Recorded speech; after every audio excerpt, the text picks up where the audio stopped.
Hey y'all, let's make English muffins. I mixed up starter earlier today and it is ready to go, nice and bubbly.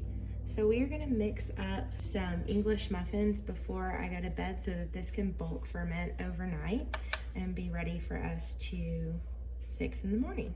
So we have our scale zeroed out. We're gonna start this recipe with 125 grams of bubbly starter. We need to pull a little bit out. 126. Oh, no, it is 125. Now we're gonna do 230 grams of water. Zero our scale back out.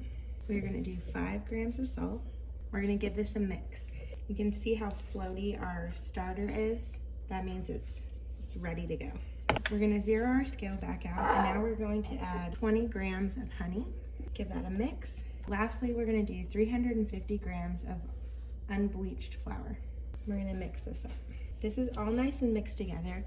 We're gonna let this sit for about 30 minutes, and I'm gonna come back and do our first set of stretch and folds. First of 2 stretch and folds. There we go. So we'll be back in 30 minutes to do our first of 2 stretch and folds. Okay, we are back 30 minutes later with our English muffin dough. Okay, and we're gonna do our first stretch and fold for this.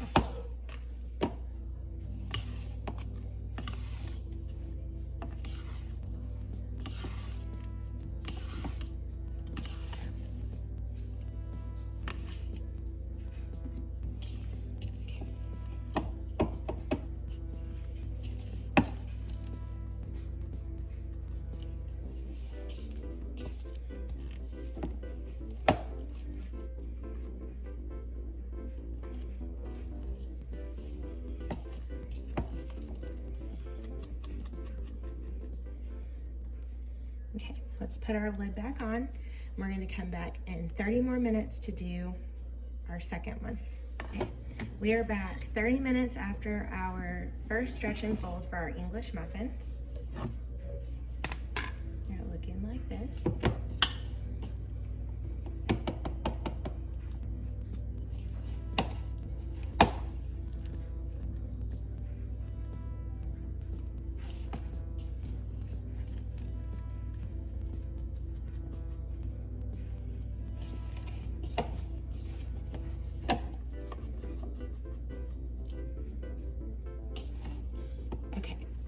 We are gonna leave this overnight, and when we come back in the morning, I'm gonna show you how to shape this into the little round English muffins with a round cookie cutter, and then we're gonna put these on some cornmeal and let them rise before we cook them off. All right, this is what our English muffins look like this morning.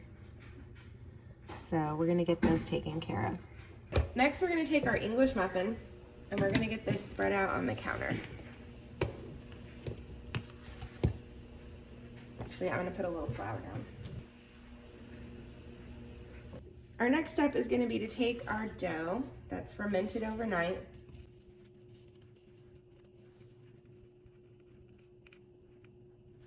And it should come out of your bowl clean like that. So we're gonna take this and we're gonna spread it out on our counter. And then we are going to take our cookie sheet right here and put some cornmeal.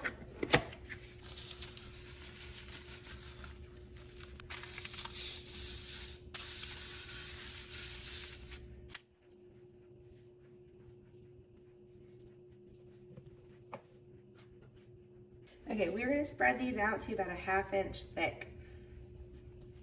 And we don't wanna put too much flour, but this dough is pretty sticky, so I put a little bit.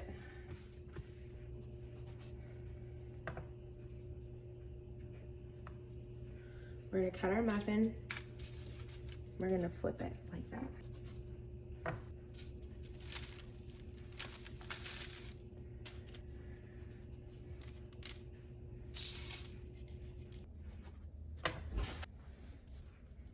Okay, now that I have these on the tray, I'm gonna take a flour sack towel And I'm gonna leave these on the counter for an hour to rise. So we're gonna put this on top, and I'm just gonna leave these right here until I'm ready to cook these next. These have been rising for an hour. We have our skillet heating up. We're gonna cook these for about 4 to 5 minutes on each side, and then we're gonna flip them once.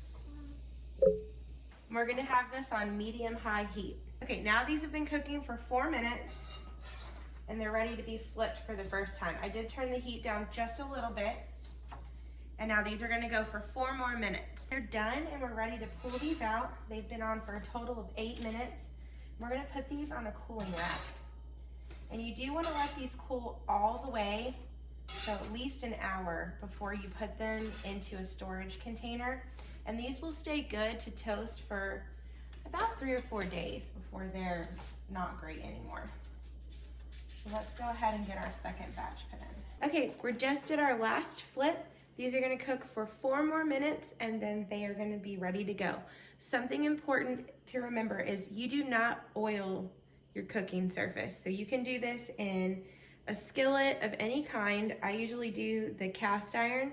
I also like to use the largest pan possible because I usually end up with 10, and when that happens, I can fit 5 of them in the big skillet. And that way, I don't have problems with my cornmeal burning, which by the time you do 3 or 4 batches, sometimes that can happen. So I always use my largest skillet I have available so that I can try to fit 5 of these all in the same round.